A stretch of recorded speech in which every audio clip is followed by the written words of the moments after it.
Acest aparat preia oxigenul din aer, îl trece prin două tuburi și îl transformă în oxigen baric. Asta este tot secretul. Tot secretul. Acest aparat. Cei care au inventat acest aparat lucrează la un institut și e bine de spus. În Australia există un institut care studiază bolile de piele și este țara unde s-au înregistrat cele mai mari cancere, cel mai mare număr de cancere de piele. Și atunci, felicitări acestora că au inventat acest aparat, pentru că, lucrând, au ajuns să inventeze aparatul care împinge o soluție miraculoasă de care avem noi nevoie, și anume acidul hialuronic. Știe toată lumea că avem nevoie de el. Și chiar îl avem în organism, însă după o anumită vârstă, după 30 de ani, corpul nostru nu prea îl mai produce. Nu, din păcate.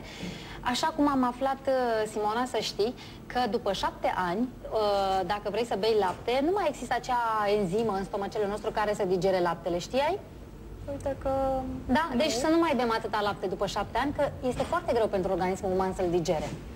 Așa și cu acidul hialuronic. Asta o informație mai nouă, că medicii recomandă în continuare persoanelor în vârstă, exact, pentru osteoporoză, pentru... Eu merg la un nutriționist, așa, pentru că la un moment dat suntem interesați de ceea ce mâncăm, o doamnă foarte bună în meseria ei și care a inventat niște lucruri foarte sănătoase pentru organismul uman și care îmi explica că după 7 ani o enzimă care ajută la digerarea laptelui nu mai există, deci este indicat pentru copii până 7 ani. De altfel, ar trebui să luăm exemplu din natură, să fim mai atenți la ce se întâmplă în jurul nostru, pentru că puii de animale, după o anumită vârstă, nu mai consumă lapte sub nicio formă.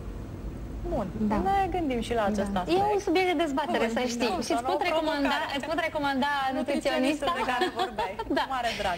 Așa, deci după 30 de ani noi nu mai producem colagen, elastină și așa mai departe. Și atunci s-a inventat acest cocktail în această micuță sticluță. Ia să vedem în Fiola Minune. Care ce conține, Maria? Acid hialuronic, aloe vera, ceai verde, vitamina A, D și E.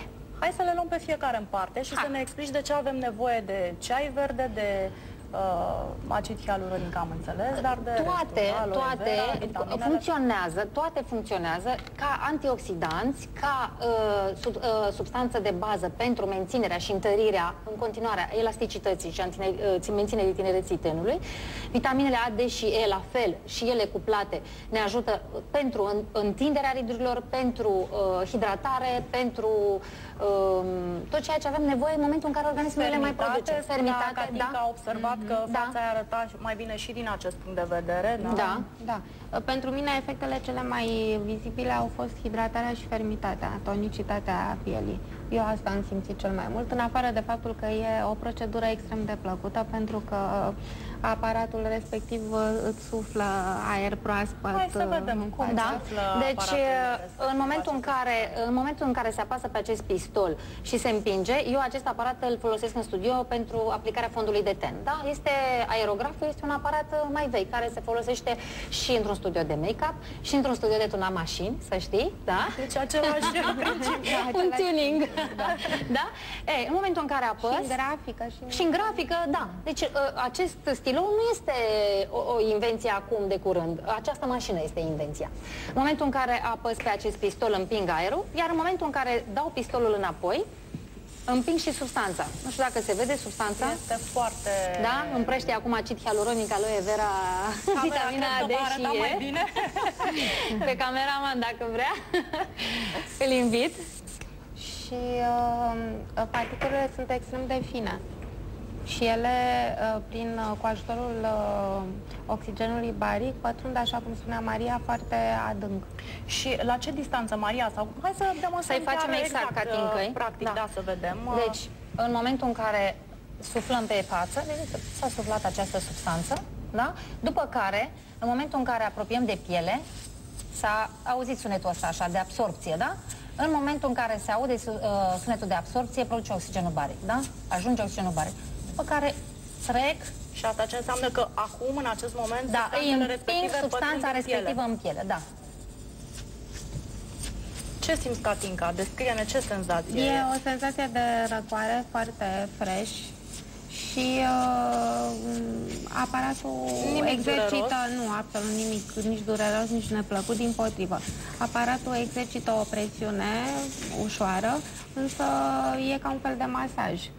sincer. Adică în studio stai întinsă pe pat. Asta vreau să spun, că noi aici nu avem toate condițiile astfel încât tu să stai relaxată și... în jur de o oră și ceva și Maria sau altcineva lucrează și îți introduce meticulos substanța în fiecare por. Și să spunem, da, deci ridurile din jurul ochilor, cele de pe frunte, ridurile de la nas în jos, de la gură în jos, toate ridurile se întind efectiv după 6 sesiuni, 6 ședințe, efectiv pielea este fermă și întinsă.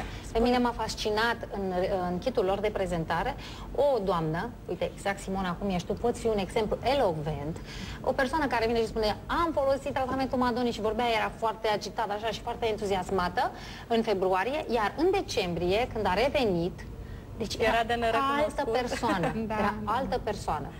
Da, așa este. Interesant. Spuneai 5-6 ședințe, la ce interval de timp ar trebui făcute 6 ședințe, la ce interval de timp? Foarte bine că ai spus. În momentul în care acidul hialuronic este împins în față, este clar, a spus Katinka, milimicronic, nanomicronic, substanța este foarte, foarte fină pentru că ea este pulverizată. Ca să o pulverizezi, este foarte, foarte fină. Bun. Ea ajunge în dermis, așa cum am mai spus. Acolo ce se întâmplă? Timp de 3 zile, ea absorbe apa. Care apă? Apa din organismul tău sau apa din cremele pe care tu trebuie să le folosești acasă ca să-ți întreții de la tratament la tratament. Deci nu este suficient doar acest tratament când vine la tine, ci mai ai nevoie și de acele creme speciale. Toate femeile folosesc creme. Orice tip de cremă pe care pacienta recomandat ar fi niște creme care să aibă care în să ele fie în aceeași gamă cu ce folosești. Și atunci, timp de 3 zile, el lucrează.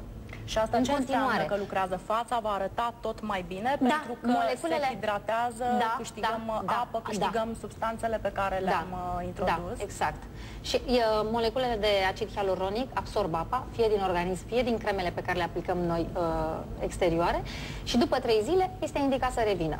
Maxim o săptămână trebuie să revină la următorul tratament. Iar după 6 sesiuni, singură poate, dar se vede după prima sesiune. Da, se vede. Și ei chiar recomandă, se face jumătate de față, se lucrează jumătate de față, se ridică și se uită clienta în oglindă. Niciun tratament din lume nu are efect instantaneu. Niciun tratament din lume nu are efect instantaneu. Iar în plus, femeile care au acid hialuronic injectat sau au botox injectat,